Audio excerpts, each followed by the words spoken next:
3 months passed like water flowing through a cracked pipe, sometimes smooth, often frustrating, but always moving forward. Dae-sung learned that sharing a small cargo freighter with another person was more difficult than any asteroid field he had ever navigated. Isul insisted on cleaning the entire ship every day until the metal walls practically sparkled. She prepared his meals without being asked, always having food ready when he finished his work. She even started repairing small problems around the ship before he noticed them. It drove him crazy. "You do not have to do this," he told her for the 100th time, watching her scrub the galley floor on her hands and knees. "I know," Isul said, not looking up from her work. "Then why do you do it?" She paused, sitting back on her heels. "In Thevrian culture, if someone saves your life, you owe them a debt that cannot be measured in credits. You gave me a chance to live when I had none. This is how I repay that debt. You do not owe me anything." "Perhaps not by human custom," Isul said quietly, "but by mine I do." Dae-sung wanted to argue, but he could see the determination in her eyes. This mattered to her. So instead he changed tactics. "Fine. But if you are going to work on my ship, then I am going to pay you. Standard crew wages." Isul's eyes widened. "That is not necessary." "Yes, it is.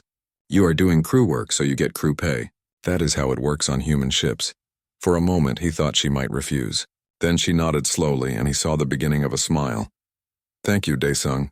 After that, things got easier. Isul stopped acting like a servant and started acting like a crew member. She began giving him suggestions about the ship's systems, and he was surprised to discover she knew a lot about engineering.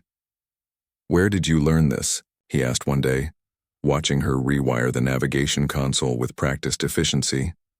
"I was trained as an engineer before my marriage," Isul explained. "It was considered unusual for a Thevrian female, but my father believed education was important. Then I married Taemin, and his family thought it was inappropriate for me to work." "That is stupid," Dae-sung said bluntly. Isul's lips quirked in what was definitely a smile this time. "Yes," she agreed. It was. She finished the repairs, and suddenly the navigation system was running smoother than it had in years. Dae-sung checked the fuel consumption logs that evening and nearly fell out of his chair. She had improved the efficiency by 20%. "How did you do this?" he demanded, showing her the numbers. Isul looked pleased with herself. "The root calculations were using old algorithms. I updated them to account for current gravitational patterns. It is basic optimization. Basic optimization just saved me thousands of credits in fuel costs." "Then perhaps you should give me a raise," Isul said, and there was definitely humor in her voice now. Dae-sung laughed, and he realized it was the first time he had genuinely laughed since buying her at the market. Their evening meals became something he looked forward to. Isul taught him words in Thevrian, and he taught her more Korean beyond just her name. They shared stories about their different worlds. She told him about Thevros with its purple skies and crystal cities. He told her about Earth, about the Korean sector where he grew up, about his parents who had run a small restaurant before they died. "You were close to them," Isul observed. "Yes. They taught me that you help people when you can, even when it is inconvenient." He paused. "Especially when it is inconvenient." Isul was quiet for a moment. "Taemin was a good man too. He did not want to marry me. It was arranged by our families. But he was kind. He tried to make me happy." "What happened to him?" "Mining accident. His father had borrowed money for a failed business. When the business collapsed, the debt passed to Taemin. He was trying to work it off when the tunnel collapsed." Her voice was steady, but Dae-sung could see the pain in her eyes. "He died instantly. They said he did not suffer." "I am sorry," Dae-sung said. "Me too." He noticed that her grief tattoos were fading. The dark blue marks on her arms and neck were becoming lighter, shifting toward a softer shade. When he asked about it, she explained that Thevrian skin markings changed with emotional states. "Grief tattoos darken when the wound is fresh," she said. "As you heal, they fade. If you never heal, they stay dark forever. Yours are getting lighter." "Yes," Isul said softly. "They are." 2 months into their arrangement, they stopped at a space station for supplies. Dae-sung was in the market section when someone called his name. "Dae-sung, I heard you were dead." He turned to see Hyunwoo, an old merchant friend he had not seen in over a year. The man was short and round with a smile that could sell anything to anyone. "Not dead?" Dae-sung said, clasping his friend's hand. "Just busy." I heard rumors you had a Thevrian on your crew now. Is it true? Her name is Isul. She is my engineer. Yunwoo's eyebrows rose. Your engineer? Not your... He made a vague gesture. My engineer, Daesung repeated firmly. And my friend. Interesting. Yunwoo studied him for a moment. You know about Thevrian bonding, right? Bonding? They form deep attachments to people they consider family. It is biological, built into their psychology. Once a Thevrian bonds with someone, they are loyal for life. And I mean life. They will never willingly leave. Daesung felt something tighten in his chest. She is not bonded to me. I am just helping her. Maybe, but you should be careful, my friend. Thevrians do not give their trust easily. If she has started to see you as family, she will never accept freedom, even if you offer it legally. That conversation bothered Daesung for days afterward. He watched Isul more carefully, noticing things he had missed before. The way she always seemed aware of where he was on the ship, the way she had started humming while she worked, a Thevrian habit that meant contentment, the way she smiled now when he entered her room. Was she bonding to him? Or was Hyunwoo just being paranoid? He did not know what to think about it. One evening he found Isul standing at the viewport staring out at the stars. He joined her and they stood in comfortable silence for a while. Do you miss Thevros? He asked. Sometimes, Isul admitted. I miss the things from before my marriage. My father's workshop. The sound of crystal wind chimes. The smell of talon flowers in the morning. She paused. But I do not miss the person I was required to be there. Who were you required to be? Silent, obedient, without opinions or dreams of my own. She turned to look at him. Here on this ship I can be myself. Even if I am still legally bound to a contract, I feel more free than I ever did in my crystal city. Daesung did not know what to say to that, so he just nodded. My sister is still working on the asylum papers, he said. It takes time, but she thinks we have a good chance. And when the asylum is approved, when I am legally free, then you can go wherever you want. Do whatever you want. Isul turned back to the viewport. What if what I want is to stay here? The question hung in the air between them. Daesung felt his heart beating faster. Then I guess you stay, he said quietly. Isul smiled, and in the reflection of the viewport glass, Daesung could see that her grief tattoos had faded even more. He still did not know if he had made the right choice that day in the market.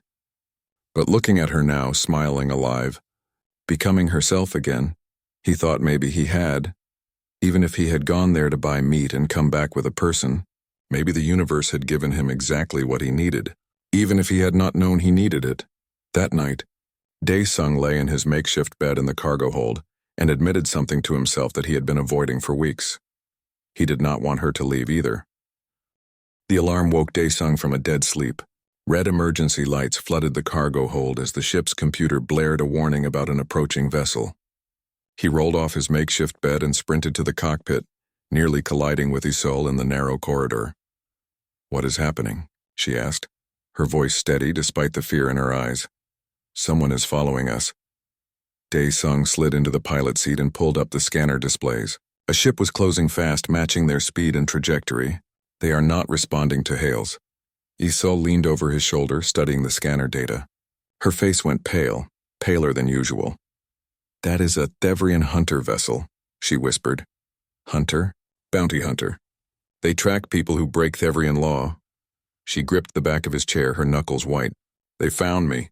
Daesung's blood turned to ice. Your family sent bounty hunters? Not to retrieve me. Isul's voice was hollow. In Thevrian law, if a widow dies, the debt dies with her. The family reclaims their honor and pays nothing. They sent someone to kill you, Daesung said flatly. Yes. He looked at the scanner again. The hunter ship was gaining.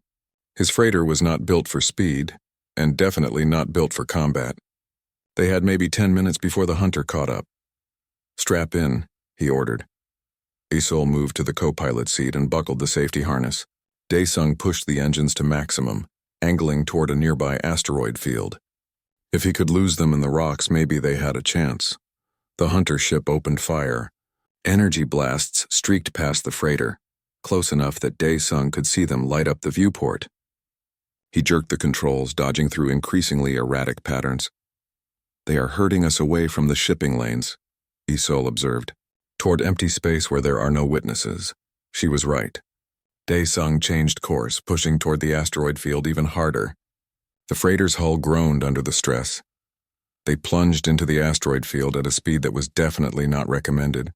Rocks the size of buildings loomed out of the darkness. Dae-sung wove between them, relying more on instinct than instruments.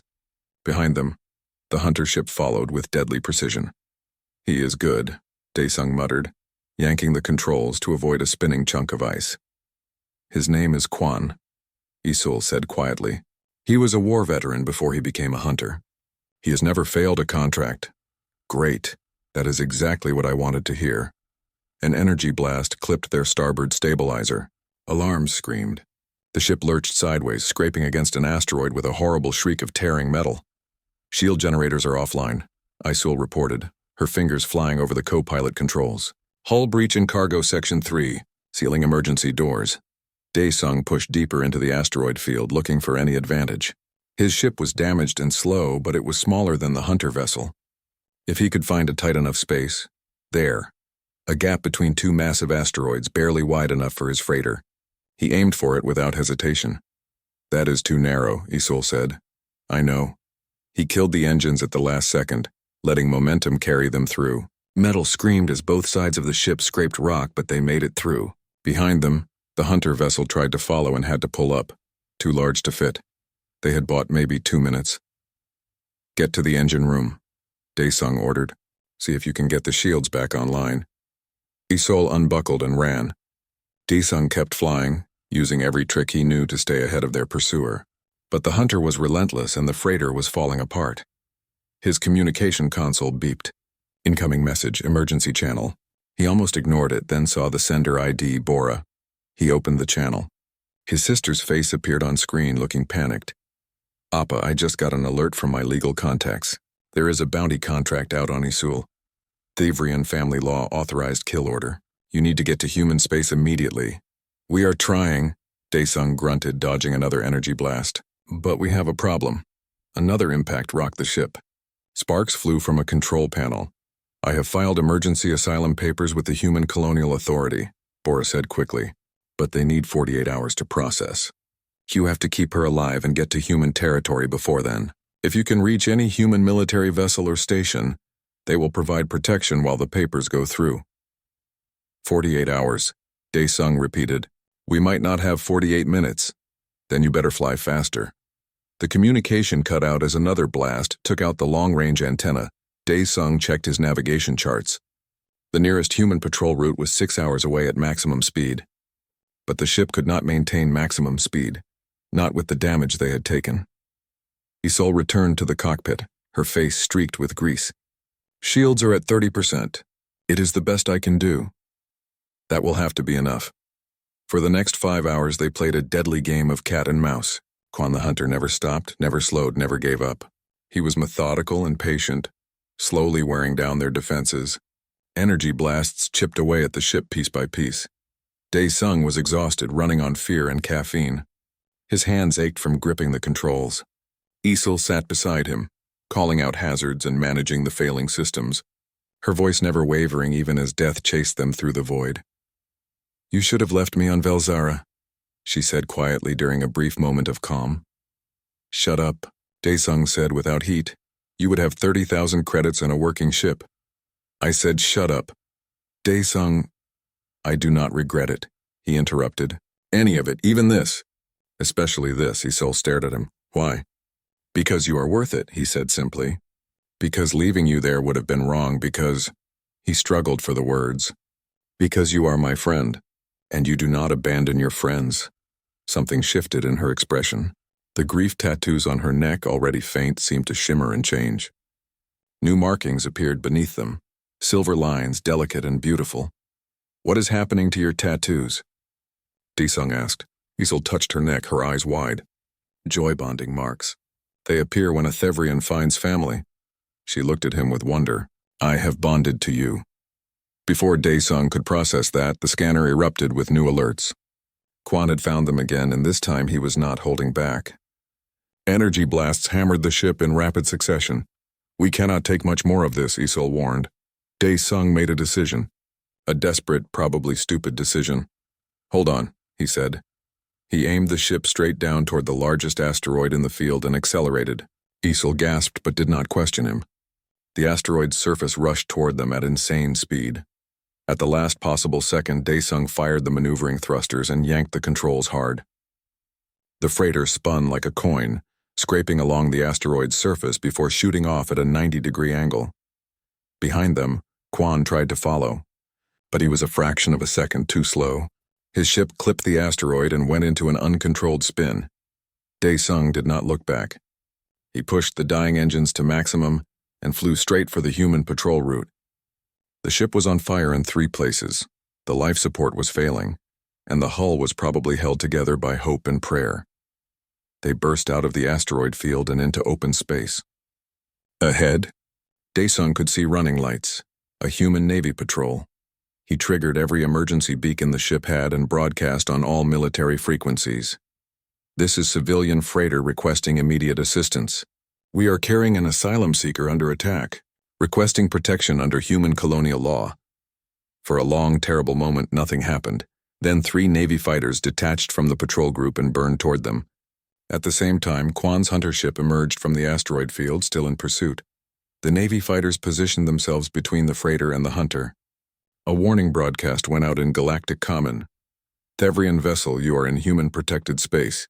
Stand down or be fired upon." Quan's ship stopped, held position for a moment, then slowly turned and burned away into the darkness. Daesung slumped in his seat, his whole body shaking. Beside him, Isol was crying silently, tears running down her pale blue face. "We made it," she whispered. "We made it," Daesung agreed. A Navy ship pulled alongside and tractored them in. As the freighter was pulled into the docking bay, Daesung looked around his destroyed ship and laughed. A slightly hysterical sound. He had gone to the market to buy meat. Instead, he had bought a person, spent all his money, and destroyed his only source of income. And somehow it was still the best decision he had ever made. The cargo hold of Daesung's freighter was not designed for passengers. Metal walls, exposed pipes, and the constant hum of the life support systems made it feel more like a prison than a home. He watched Isol settle onto a cargo crate, her small bag of belongings clutched in her lap. She had not spoken a single word since they left the market. Daesung ran his hand through his hair, trying to figure out what to say. The translator earpiece buzzed in his ear, ready to convert his words to Thevrian. But what exactly was he supposed to tell her? "Listen," he started, his voice too loud in the enclosed space. "I need you to understand something. I did not buy you because I wanted to own you. I could not let that Krell take you. Do you understand?" Isol looked at him with those large, pale eyes. She nodded slowly. "You are not my property," Daesung continued, feeling like he was failing badly at this conversation. "You are free. You can leave whenever you want." She tilted her head slightly, and for the first time she spoke. Her voice was soft, musical in a way that human voices were not. The translator converted her words with a slight delay. "Where would I go?" The question stopped him cold. I don't know. Wherever you want. I have no credits. No identity papers that are not attached to your contract. No family who will accept me. No world that will take me without a sponsor." She stated these facts without emotion, like she was reading from a list. "In Thevrian law, I am yours now. The debt transferred when you purchased the contract." Daesung felt anger rising in his chest, not at her but at the universe that created such cruel rules. "That is insane. You are a person, not an object."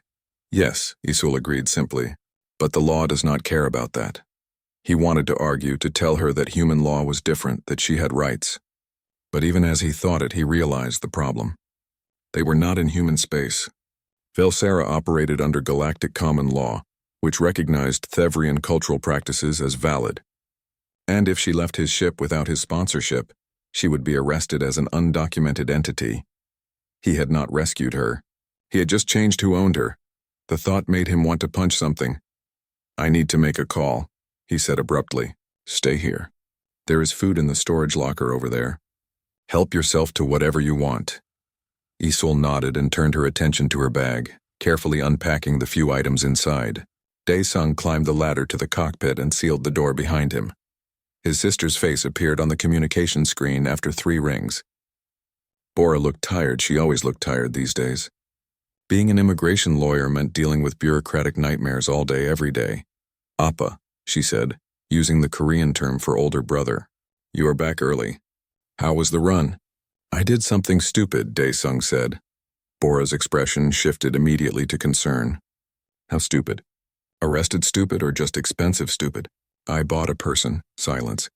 Bora stared at him through the screen like she was trying to determine if he had gone insane. You bought a person, she repeated slowly. A Thevrian widow. She was being sold at the market to cover her dead husband's debts. There was a flesh trader bidding on her and I could not let it happen. Bora closed her eyes and took a deep breath. When she opened them again, she had shifted into lawyer mode. Okay, tell me everything. Dae-sung explained the auction, the contract, the 30,000 credits he no longer had. Bora listened without interrupting, taking notes on her own datapad. The Thevrian debt transfer law is recognized under Galactic Common Code, she said when he finished. It is horrible, but it is legal. You now hold her debt contract, which makes you her legal guardian and sponsor. I do not want to be her owner, Dae-sung said. Then you need to formally release her from the debt. But here is the problem. If you do that, she becomes an undocumented person. No legal status, no right to work, no right to exist in civilized space. She would be arrested and deported back to Thevros within days, where they would probably sell her again. Probably, Bora agreed grimly. The alternative is you maintain the sponsorship while we apply for her asylum in human territory. But that process takes months, sometimes years, and it is not guaranteed to be approved. Dae-sung looked at the cargo hold through the floor grating.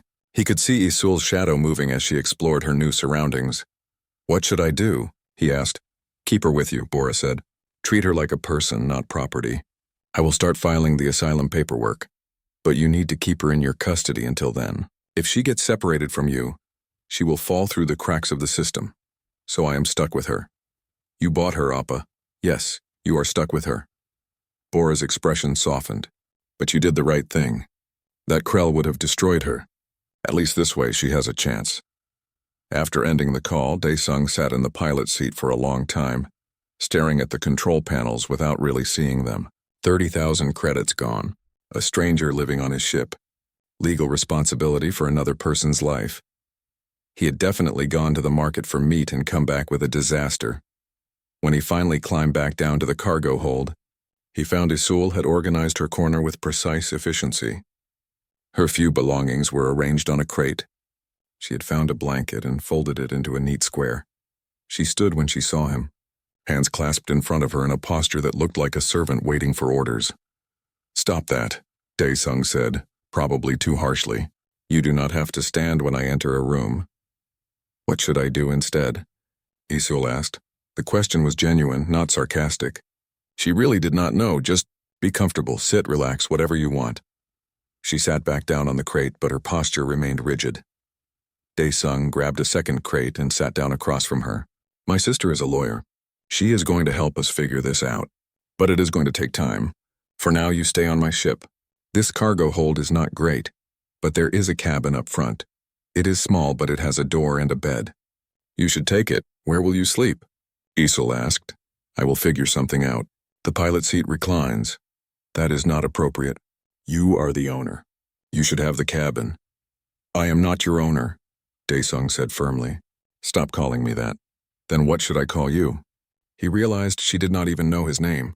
In all the chaos, he had never introduced himself. Dae-sung, he said. My name is Dae-sung. What is yours? Your real name, not what the auctioneer called you. Isul, she said quietly. It is not my birth name. Taemin gave it to me when we married. It is a human word from Korean language. It means dew. It is a good name, Dae-sung said. For the first time, something flickered in her expression. Not quite a smile, but maybe the ghost of one. Thank you, Dae-sung, she said. They sat in awkward silence for a moment. Then Dae-sung stood and gestured toward the ladder. Come on, I will show you the cabin. It is not much, but it is private. Isul followed him through the ship. When he showed her the small room with its narrow bed and single storage locker, she looked around like he had given her a palace. This is too much, she said. It is barely anything, Dae-sung countered. But it is yours for now. He left her there and returned to the cargo hold, where he would spend the night on a makeshift bed of blankets. As he lay in the dark listening to the ship's engines hum, he wondered what he had gotten himself into. Upstairs, Isol sat on the edge of the bed and touched the grief tattoos on her arm.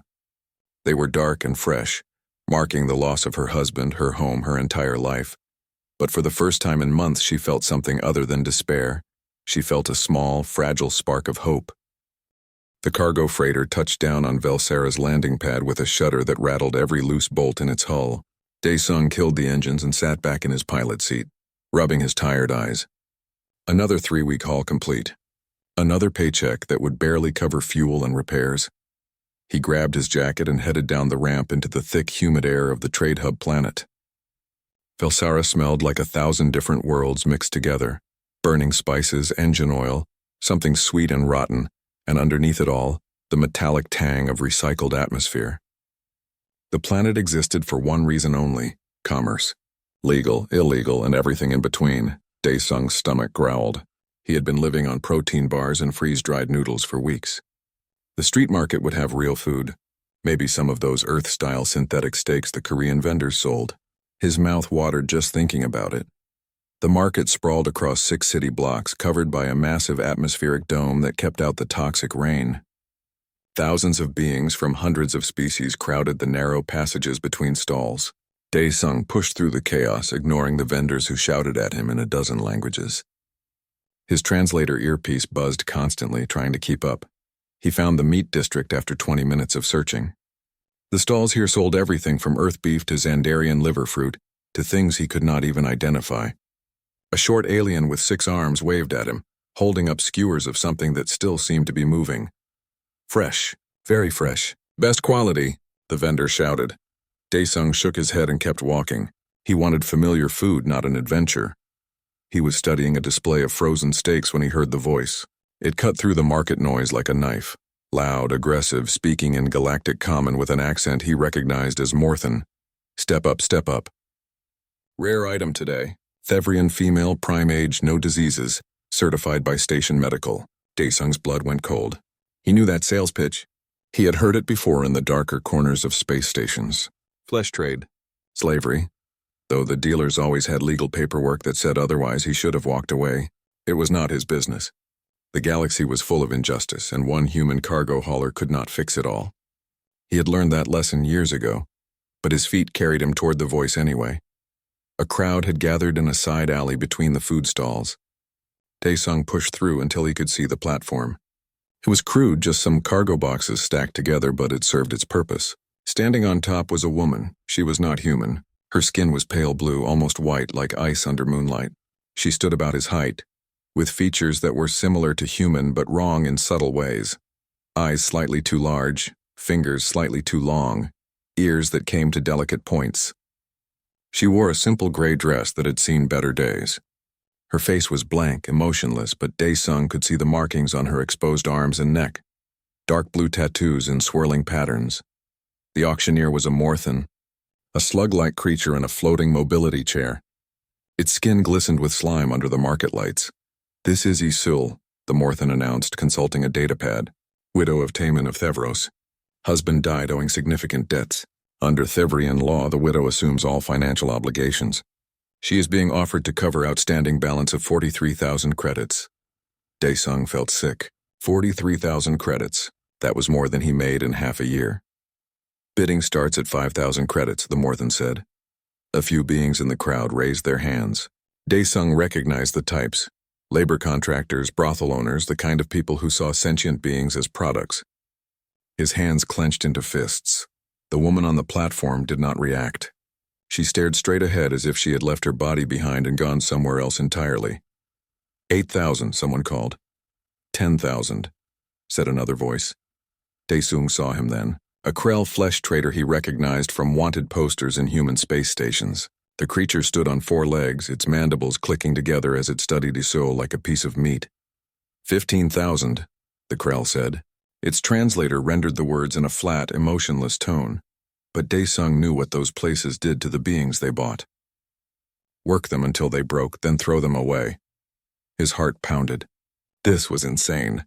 He could not afford this. He had bills, repairs, fuel costs. He lived paycheck to paycheck. Getting involved would ruin him. Isol's eyes flickered for just a moment, landing on the Krell.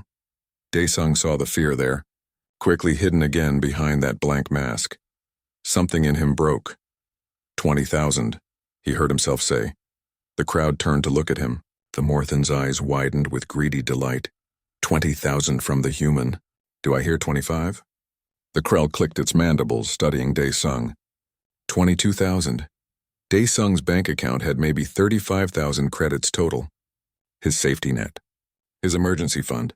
Everything he had saved. 30,000, he said, his voice steady despite the panic screaming in his head. The Krell hissed. It turned and walked away, disappearing into the crowd. The other bidders fell silent. 30,000 going once, the Morthan said, practically vibrating with excitement. Twice sold. To the human gentleman. Daesung stood frozen as the reality crashed over him. What had he just done? The Morthan slithered over on its floating chair. Datapad extended. Thumbprint here, here, and here. Galactic credit transfer. Very simple. Very legal.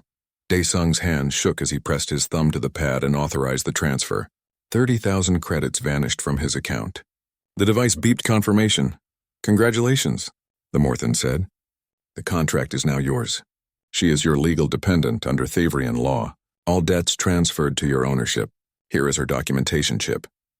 The slug creature pressed a small data chip into Daesung's palm, then floated away to count its profits. Daesung walked to the platform. Up close, he could see that Isol was thin, too thin. The grief tattoos on her skin were fresh, still dark. She looked down at him with those two large eyes and said nothing. Daesung started, then realized he had no idea what to say. His translator struggled with Thavrian language. Come down, please. She descended from the platform with careful, precise movements. She stood before him, hands folded, waiting. My ship is this way, he finally said. She nodded once and followed him through the market. Daesung did not buy any meat that day. He walked back to his freighter with an alien woman trailing silently behind him, his bank account empty, and absolutely no idea what he was going to do next. But when he glanced back and saw the Krell flesh trader watching from the shadows, he knew he would make the same choice again. The immigration court building in Seoul's administrative zone was built from glass and steel, designed to look modern and welcoming. To Daesung, it felt like a trap. He sat on a hard bench in the waiting area, watching lawyers and officials hurry past with data pads and serious expressions. Beside him, Isol sat with perfect stillness. She wore clothing that Bora had bought for her, simple but professional. Her hands were folded in her lap and her face showed no emotion. Only the silver joy-bonding marks on her neck moved, shimmering slightly in the fluorescent lights. It had been 2 weeks since the Navy rescued them. 2 weeks of medical checks, security interviews, and endless paperwork. Daesung's ship was totaled, declared unsalvageable by the Navy engineers. His entire livelihood had been reduced to scrap metal and insurance claims. He was broke, homeless, and living on Bora's couch. And he was about to face a courtroom full of lawyers arguing about whether Isol deserved to be treated like a person. You do not have to be here, Isol said quietly. This is my hearing. I am your sponsor, Daesung replied. I have to be here. The law only requires that the sponsorship documents be filed. You could have sent them electronically. Isol. She turned to look at him. I am going to be here, he said firmly. Stop trying to protect me. The smallest hint of a smile touched her lips. Old habits and new habits, then. We protect each other. Before she could respond, Bora emerged from one of the courtroom doors. She looked exhausted. She had been working on Isul's case almost nonstop for weeks. They are ready for us, Bora said. Remember what we discussed. Answer questions directly and honestly. Do not volunteer extra information unless asked. And for the love of all that is holy, do not let the Thavrian diplomat provoke you. There is a Thavrian diplomat? Daesung asked. The Thavrian government sent a representative to oppose the asylum claim. They are arguing that this is an internal cultural matter and human authorities have no right to interfere. Isul's face went pale, but she stood without hesitation. Daesung followed her into the courtroom. The magistrate was a woman named Young Mi, about 60 years old with sharp eyes and an expression that gave away nothing. She sat behind a raised desk at the front of the room. On one side sat Bora and her small team of junior lawyers. On the other side sat the Thevrian diplomat and his human legal counsel. The diplomat was tall and thin, with the same pale blue skin as Isul, but darker tattoos that marked him as high status. His name was given as Ambassador Rith, and he looked at Isul with open contempt. This hearing will determine whether asylum should be granted to the individual known as Isul, formerly of Thevros, Magistrate Youngmi announced. The asylum claim is based on persecution under Thevrian cultural law. Counselor Bora, you may present your opening statement. Bora stood and approached the center of the room. She moved with confidence, but Dae-sung could see the tension in her shoulders. Your Honor, this case is about fundamental human rights, Bora began. My client was sold into what amounts to slavery to pay debts that were not hers. She was treated as property, not as a person. When she was purchased by my client's brother, he did so to save her from a flesh trader who would have used her in ways I will not describe in detail for this court. Objection, the Thevrian legal counsel said smoothly. The asylum claim characterizes legal Thevrian cultural practices as persecution. This is a misrepresentation. Overruled, Magistrate Youngmi said. Continue, Counselor Bora. The question before this court is simple. Does a culture's legal tradition trump an individual's right to freedom? Human law says no. The Universal Rights Charter, which Earth signed and helped draft, says no. We ask this court to grant asylum on the grounds that Isul faces persecution if returned to Thevrian territory. Bora returned to her seat. The Thevrian counsel stood, a human lawyer named Park who specialized in interstellar law. Your Honor, this case is not about human rights, Park said. It is about cultural sovereignty. The Thevrian people have the right to govern themselves according to their own traditions. The practice of debt transfer is ancient, sacred, and legal under galactic common law. For human authorities to interfere would set a dangerous precedent that could destabilize interstellar relations. The arguments went on for hours. Lawyers cited laws and treaties and precedents. Dae-sung tried to follow, but most of it went over his head. He just watched Isul, who sat motionless, listening to people debate whether she deserved to be free. Finally, Magistrate Youngmi called for testimony. Bora stood and said, "The defense calls Isul to the stand." Isul walked to the witness chair with steady steps. A translator device was activated, though her Korean had improved enough that she barely needed it. Bora approached gently. Isul, please tell the court about your life on Thevros before your marriage. Isul took a breath. I was born in the Western Crystal Cities. My father was an engineer and an educator. He believed that females should have the same opportunities as males, which was unusual in our culture. He taught me engineering, mathematics, and science.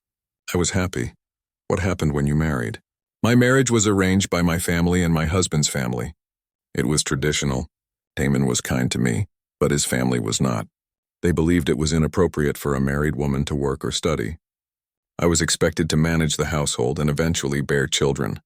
My education was considered wasted. And when your husband died, Isul's voice remained steady. Taemin died trying to pay off debts his father had accumulated. When he died, the debt became mine under Thevrian law. I could not pay it. I had no money, no right to work, no family willing to help me. I was sold to settle the debt. What would have happened if Mr. Dae-sung had not purchased your contract? For the first time, Isul's voice wavered. The Krell flesh trader who was bidding, I knew what he was. I knew where I would end up. I would have been worked until I was no longer useful, then discarded. And if you are returned to Thevrian territory now, there is an authorized kill order. My former in-laws have hired a bounty hunter to eliminate me. If I return, I will be murdered so they can reclaim their family honor and avoid paying the debt. The Thevrian diplomat stood abruptly. She is exaggerating for sympathy. There is no proof. Sit down, Ambassador, Magistrate Youngmi said coldly. You will have your chance to present evidence. When it was the Thevrian Council's turn, Park approached Isul with a more aggressive stance.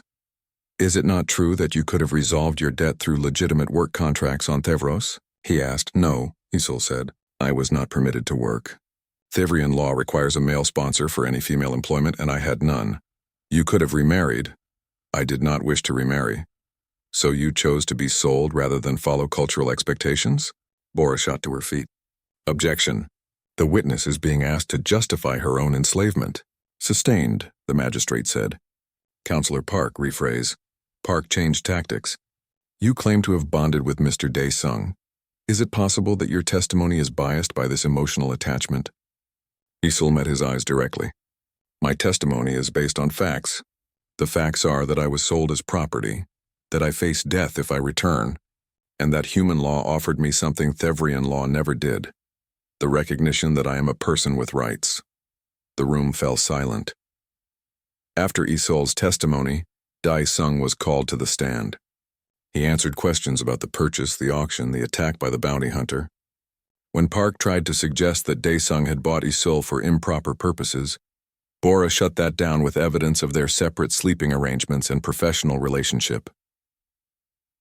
The hearing lasted 3 days. Experts testified about Thevrian culture, human rights law, and interstellar treaties. The Thevrian diplomat argued passionately that interfering with their traditions would lead to chaos. On the final day, Magistrate Young Mi called for closing arguments. Bora spoke about justice and human dignity. Park spoke about cultural sovereignty and legal precedent. Then the magistrate made her ruling. This court finds that the practice of selling individuals to satisfy debt, regardless of cultural context, constitutes a violation of fundamental rights as defined by the Universal Rights Charter, Young Mi said. While we respect cultural diversity, we cannot and will not recognize practices that treat sentient beings as property. Asylum is granted. The individual known as Isul is hereby recognized as a legal resident of human territory with full citizenship rights. The Thevrian debt contract is declared void and unenforceable in human space. Isul closed her eyes. A single tear ran down her cheek. The Thevrian diplomat stood in fury. This is an outrage. This decision will have consequences. This hearing is concluded, Young Mi said firmly. Ambassador, you may file an appeal through proper diplomatic channels.